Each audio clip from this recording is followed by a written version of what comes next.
CM Manohar Lal ने कांग्रेस के जातिगत जनगणना के ऐलान पर बयान दिया है। उन्होंने कहा कि कांग्रेस का ये कदम समाज की एकता को धक्का देने वाला है। जातिगत जनगणना देश के हित में नहीं है। किसी ने भी जाति जनगणना की मांग नहीं की। सीएम ने कहा कि हमारी सरकार हमेशा ही जरूरतमंद परिवार को ध्यान देना रखती है। इसी के लिए परिवार पहचान पत्र योजना बनाई गई। उन्होंने कहा कि पहले की सरकारों में जहां बीपीएल परिवारों के लिए सालाना वार्षिक आय की सीमा 1,20,000 थी, उसे बढ़ाकर बीजेपी ने 1,80,000 किया है। इतना ही नहीं, आयुष्मान का दायरा बढ़ाया। 3 लाख आय वाले लोगों को इसका फायदा मिल रहा है। 55% लोगों को आज सरकार की तरफ से राहत दी जा रही है, जो उन्होंने नहीं मांगी थी। सरकार ने ऐसी नीतियां बनाई कि अब उन गरीबों के बच्चों को भी नौकरियां मिलती है जिन्हें पहले कोई पूछता नहीं था।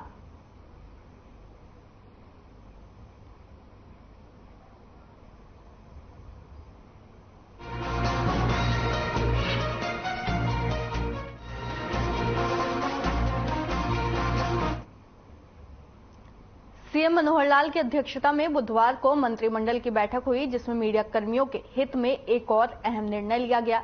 इस संबंध में जानकारी देते हुए सीएम ने बताया कि हरियाणा के 60 वर्ष से अधिक आयु के मान्यता प्राप्त मीडिया कर्मियों के लिए पेंशन योजना में संशोधन में संबंधित एक प्रस्ताव को मंजूरी दी गई है। इस निर्णय के बाद राज्य सरकार द्वारा पहले से चलाई जा रही पत्रकार पेंशन योजना के तहत मान्यता प्राप्त मीडिया कर्मियों की पेंशन 10,000 रुपए से बढ़ाकर 15,000 रुपए प्रतिमाह दी जाएगी।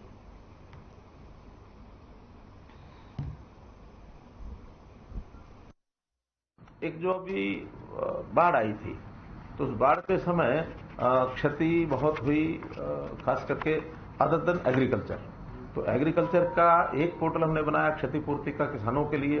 एक हमने एग्रीकल्चर के अलावा, मानो किसी का पशुधन है, डेथ हो गई, किसी का मकान गिर गया, किसी का इंडस्ट्री एरिया है तो उसमें कोई नुकसान हो गया, किसी का बाजार में दुकान है उसका नुकसान हो गया, घर गिर गया है, तो या घर में कोई रिपेयर वगैरह के लिए वो कोई उसमें दरार आ गई, तो ऐसे सब विषयों पर एक क्षतिपूर्ति का सिस्टम हमने बनाया था।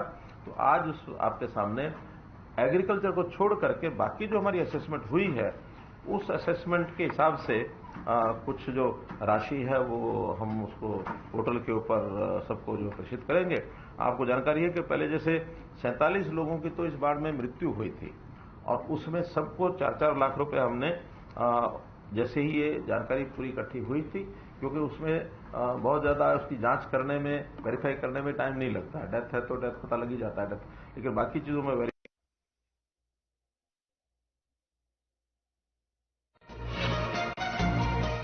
रोहतक स्थल बोहरमठ में कार्यक्रम का आयोजन हुआ। मूर्ति प्राण प्रतिष्ठा और देश मिला कार्यक्रम में संघ प्रमुख मोहन भागवत के साथ उत्तर प्रदेश के मुख्यमंत्री योगी आदित्यनाथ भी शामिल हुए। इस दौरान सीएम योगी ने कहा कि सनातन धर्म को मजबूती से स्थापित करना ही हमारा लक्ष्य है।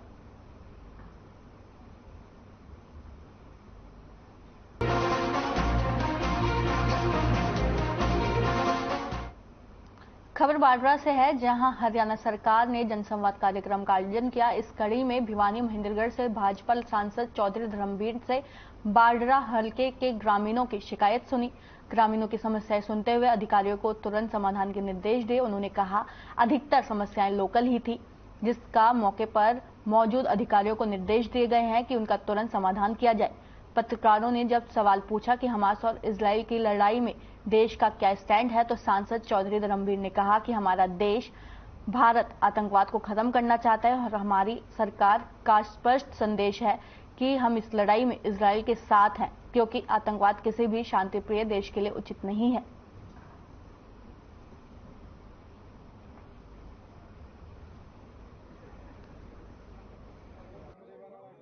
देखो, आतंकवाद किसी देश में हो, किसी प्रदेश में हो, आतंकवाद सबके लिए खराब है। इसलिए हमारे देश का स्टैंड सही है। अगर इसी प्रकार से हम आतंकवादियों को कोई भी देश बना देगा तो उसका रिजल्ट अच्छा नहीं रहेगा।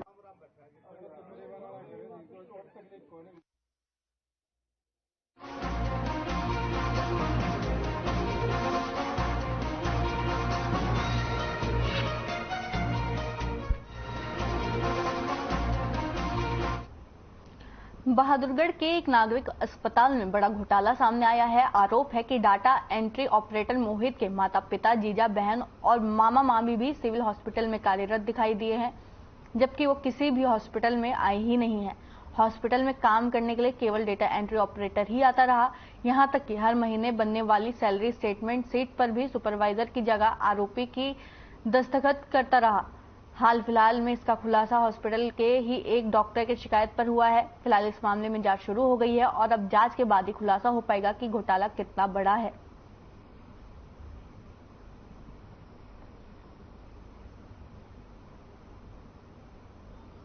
हमें एक शिकायत प्राप्त हुई है जिसमें HKRN से संबंधित है और उसके लिए हमने यहीं से एक कमेटी गठित कर दी है। जो भी जांच में निकल के आएगा उसके उपरांत नियमानुसार कार्रवाई की जाएगी। सभी सिविल हॉस्पिटल में काफ़ी कुछ घोटाला है। ये भी कोई नया घोटाला नहीं है।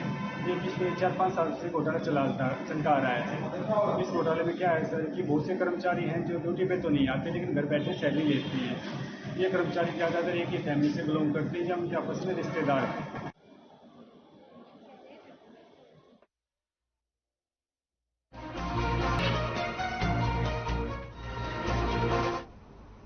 अब खबर भिवानी से है, जहां शिक्षा विभाग ने सरकारी स्कूलों में पढ़ने वाले बच्चों की झिझक खत्म करने के लिए नई पद्धति निकाली है। शिक्षा विभाग ने 5 अक्टूबर से लेकर 15 अक्टूबर तक जिले में प्रत्येक स्कूल में रामलीला का मंचन करने का निर्देश दिया है। आपको बता दें कि बच्चों को किसी भी टॉपिक को धारा प्रवाह में बोल जाने के लिए प्रत्येक स्कूल में रामलीला का मंचन का आयोजन होगा। उस रामलीला के मंचन में बच्चे ही कलाकार के तौर पर शामिल होंगे। बच्चों को उनकी क्लास के हिसाब से रामलीला के मंचन टॉपिक दिए जाएंगे। बड़े बच्चों को बड़े तो छोटों को छोटे टॉपिक दिए जाएंगे ताकि वे आसानी से उनको याद कर सके। वहीं स्कूल के शिक्षक भी सरकार के इस फैसले को काफी अच्छा बता रहे हैं। शिक्षक सुनीता सांगवान ने बताया कि इस तरह के फैसले काफी उपयोगी साबित होंगे। बच्चों में धारा प्रवाह बढ़ेगा, साथ ही बच्चों में झिझक खत्म होगी, जिसकी वजह से वे ज्यादा से ज्यादा कामयाब हो पाएंगे।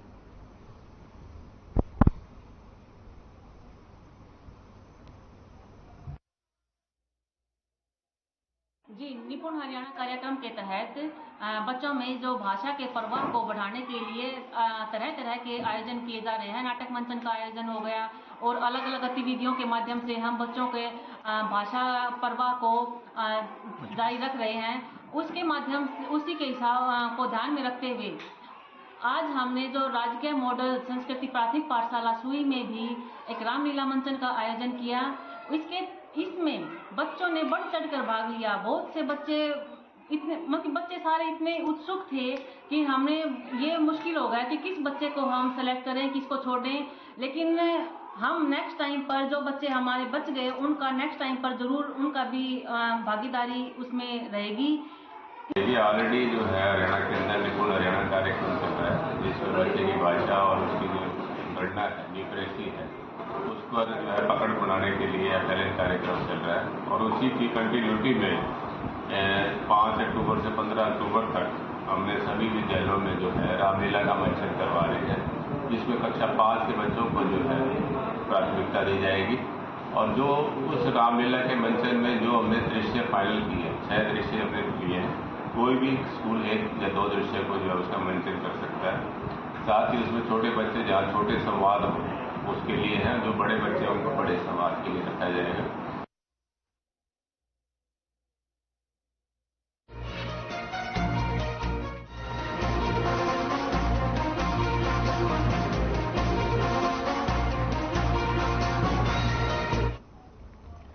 फरीदाबाद के रहने वाले नेशनल और इंटरनेशनल खिलाड़ी अब बदमाश बन गए हैं। दरअसल क्राइम ब्रांच की टीम ने 4 ऐसे आरोपियों को गिरफ्तार किया जिन्होंने बीते जुलाई 307 की वारदात को अंजाम दिया, जहां उनके कब्जे से 1 बोलेरो कार, 5 पिस्टल, 1 देसी कट्टा, 1 राइफल और करीब 1 दर्जन जिंदा कारतूस बरामद किए गए। ये चारों आरोपी फरीदाबाद के रहने वाले हैं, जिनमें से 3 आरोपी मुजेड़ी और 1 आरोपी नीमका गांव का रहने वाला है। वहीं मुजेड़ी के तीनों आरोपियों में से 2 आरोपी नेशनल और इंटरनेशनल ताइक्वांडो और किक बॉक्सिंग के खिलाड़ी भी रह चुके हैं। फिलहाल पुलिस इन आरोपियों को कोर्ट में पेश कर रिमांड पर लिया है।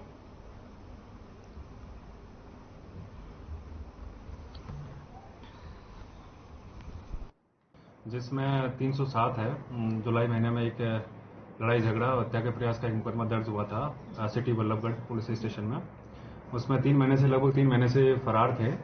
तो 4 मुलजिम हैं जो आरोपी हैं, उनको हमने गिरफ्तार किया है, जिसमें सोनू मुजेड़ी का रहने वाला है। इसके खिलाफ पहले से 13 मुकदमे दर्ज हैं और ये 5,000 का इनामी भी है। इसके बारे में मैं बताना चाहूँगा, जैसा कि पूछताछ में आया, इन्होंने बताया कि ये ताई कमांडो का प्लेयर है और ये इंटरनेशनल लेवल पर नेपाल में 2008 में इसको सिल्वर मेडल भी मिला था।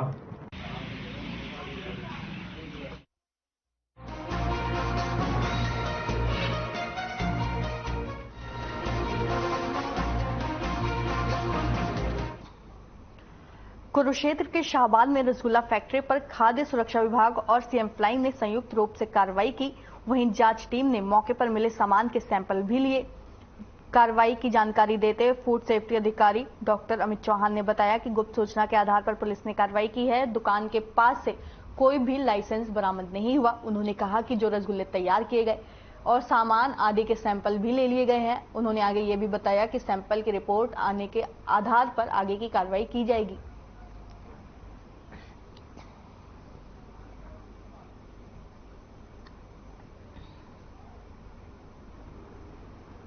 शाहजहांपुर में सीएम फ्लाइंग की टीम के साथ खाद्य सुरक्षा विभाग की टीम ने रेड की है। रसगुल्ला फैक्ट्री यहाँ पे मिली है हमें। इस रसगुल्ला फैक्ट्री का कोई लाइसेंस अभी तक इन्होंने नहीं बनवाया हुआ, लगभग 2 साल से ये चल रही है। और यहाँ पे हमने 4 सैंपल लिए हैं अभी, जो हम लैब में भेजेंगे और लैब की रिपोर्ट के आधार पर जो भी FSS एक्ट में जो कार्रवाई बनेगी वो उन पर की जाएगी।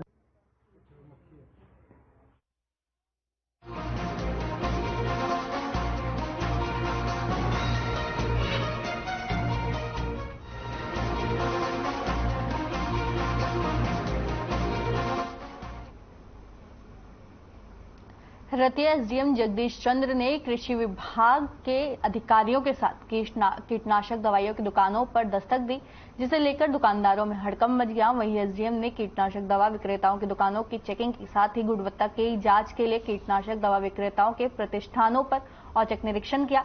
इसमें कई दुकानों से दवाइयों के सैंपल भी लिए गए और जांच के लैब में भेज दिए गए हैं। आपको बता दें कि एसडीएम ने यह बताया है कि कीटनाशक दवाइयों में किसी प्रकार की कमी पाई गई तो संबंधित दुकानदारों के विरुद्ध कार्रवाई की जाएगी।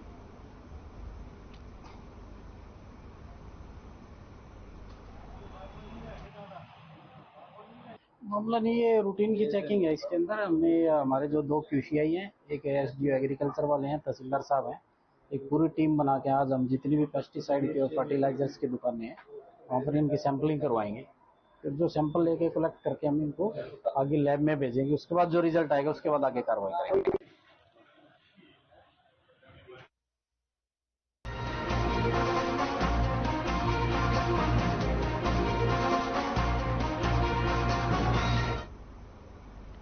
खबर यमुनानगर से है, जहां लाजपत नगर में एक नवविवाहिता ने फांसी लगाकर खुदकुशी कर ली। बताया जा रहा है कि मृतक महिला की शादी 9 महीने पहले ही हुई थी। वहीं महिला पक्ष के मामले ने की सूचना पुलिस को दी और ससुराल पक्ष पर मृतका को दहेज के लिए तंग करने के गंभीर आरोप लगाए हैं। तो वहीं मौके पर पहुंची पुलिस ने परिजनों की शिकायत के आधार पर मामला दर्ज कर लिया है और आगे की कार्रवाई में जुट गई है।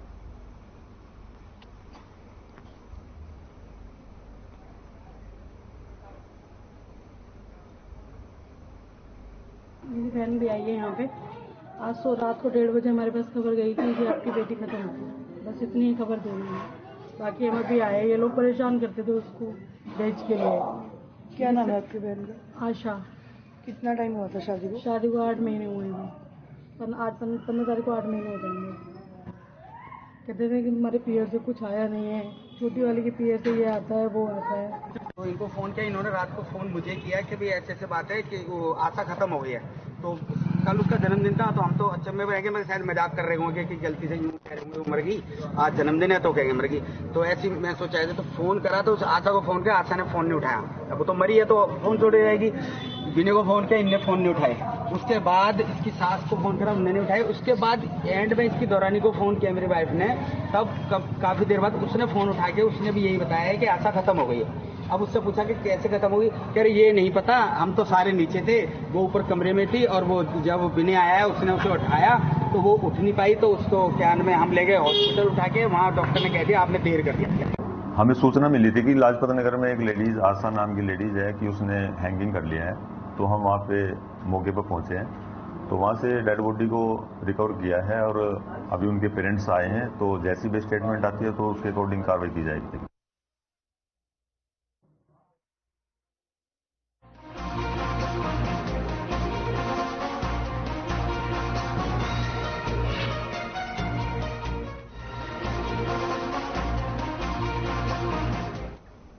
मामला बल्लभगढ़ बस अड्डे मार्केट के पास का है, जहां दुर्गा शक्ति की 2 महिला पुलिसकर्मी सड़क हादसे का शिकार हो गई और उनका इलाज बल्लभगढ़ के सिविल अस्पताल में चल रहा है। आपको बता दें कि दुर्गा शक्ति पुलिस टीम की 2 महिला पुलिसकर्मी अपनी स्कूटी पर सवार होकर ड्यूटी पर निकली थी, तभी ऑटो चालक ने लापरवाही से उनकी स्कूटी में टक्कर मार दी, जिसमें दोनों पुलिसकर्मी गंभीर रूप से घायल हो गई। तो वहीं सूचना पर पहुंची पुलिस की तरफ से मामले की कार्रवाई की गई है।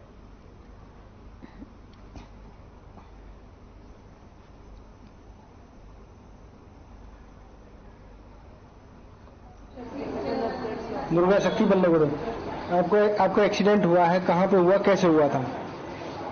खट्टा मार्केट में हुआ था। है जी? खट्टा मार्केट में। और बस कौन सी मार्केट? खट्टा मार्केट में हुआ था। अड्डा मार्केट, बस अड्डा मार्केट में। हाँ। ड्यूटी पे जा रही थी, फिर ऑटो वाले ने ना एकदम कट मार दिया, पीछे हम 2 लड़के बैठी थी, फिर एकदम हमारी स्कूटी पे टक्कर हो गई। दोनों दुर्गा शक्ति में काम करते हैं आप? हाँ। वो बाहर गई है?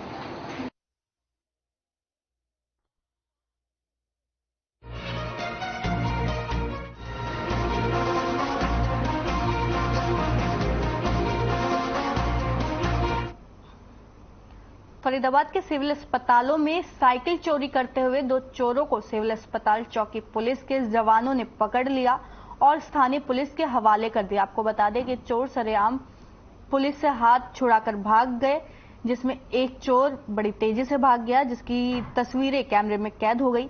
फिलहाल पुलिस ने एक चोर को पकड़ लिया है, जिससे पूछताछ की जा रही है। आपको बता दें कि फरीदाबाद से ये पूरी खबर है, जहां पर सिविल अस्पताल में साइकिल चोरी करते हुए 2 चोरों को सिविल अस्पताल चौकी पुलिस के जवानों ने पकड़ लिया और स्थानीय पुलिस के हवाले कर दिया, जिसमें एक चोर पुलिस का हाथ चुराकर भाग जाता है, जिसका पूरा वीडियो पास लगे सीसीटीवी में कैद हो गया है। फिलहाल पुलिस ने एक चोर को अपनी गिरफ्त में ले लिया, जिससे आगे की पूछताछ की जा रही है। अब देखना यह होगा कि पुलिस पूछताछ में आरोपी कितने खुलासे करता है। हालांकि जो दूसरा चोर था जो भाग गया था, उसकी अभी कोई जानकारी नहीं लग पाई है। पूरा मामला आपको फरीदाबाद से बता रहे हैं, जहां सिविल अस्पताल में साइकिल चोरी करते हुए 2 चोरों को सिविल अस्पताल चौकी पुलिस के जवानों ने पकड़कर स्थानीय पुलिस के हवाले कर दिया।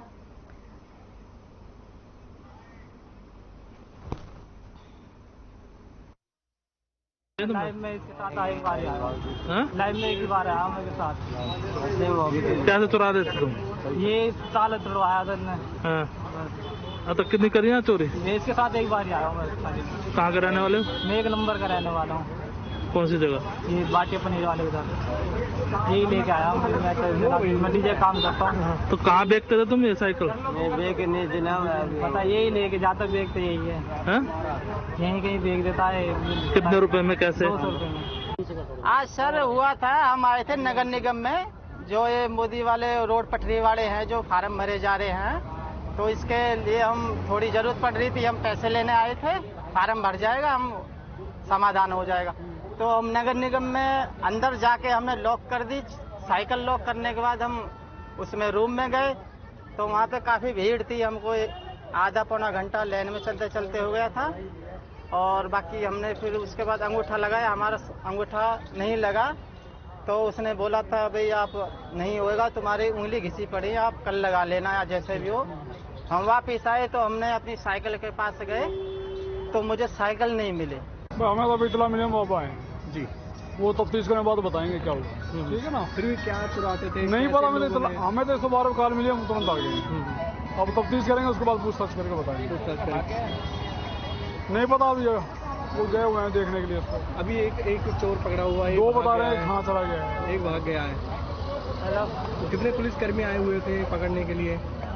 2। तो ये हाथ में से हाथ छुड़ा के भाग गए दूसरे से? नहीं पता, मैं तो आपके साथ ही आपने भंग कर रखे थे, इनका पूछताछ आप ही कर रहे थे, आपको ज्यादा।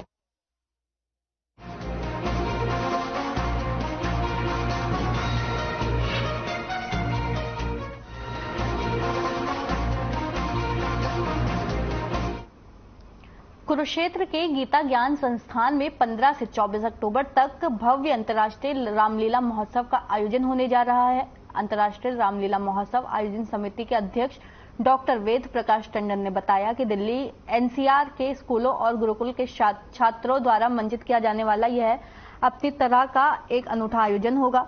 रामलीला मंचन का विभिन्न टीवी चैनलों पर सीधा प्रसारण घर घर पहुंचाने की भी व्यवस्था की गई है। इसके साथ ही उन्होंने ये भी बताया कि रामलीला में रामायण और महाभारत के उन प्रसंगों को भी प्रदर्शित किया जाएगा जो परस्पर समान है।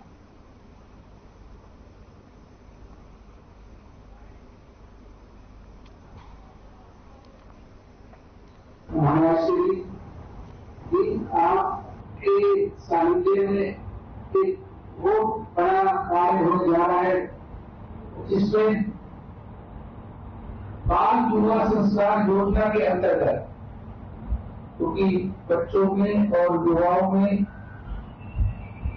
संस्कारों की हमें कमी महसूस होती है आजकल की, उस योजना के तहत आपने हमें आशीर्वाद दिया, आपका सानिध्य मिला, तो हम कुरुक्षेत्र जैसी पावन भूमि पर इस कार्य को करने जा रहे हैं। हमारे जो स्कूल के बच्चे हैं दिल्ली एनसीआर के और देश के गुरुकुल के बच्चे, वो इस रामलीला को रामायण का यहाँ मंचन करेंगे। और सबसे बड़ी बात है कि 6 से लेकर 11 तक के बच्चे हैं, छोटे बच्चे हैं, तो मैक्सिमम बच्चा 11 का है। उसके अलावा हमारे जो गीता ज्ञान संस्थानों के गुरुकुल हैं, उनके बच्चे भी इस रामलीला में भाग लेंगे। वैसे तो अंतर्राष्ट्रीय रामलीला महोत्सव के वर्ष में आपको समग्र जानकारी दे दी है कि 15 अक्टूबर से 24 अक्टूबर तक 15 को प्रथम नवरात्र है और 24 को विजयदशमी दशहरा है।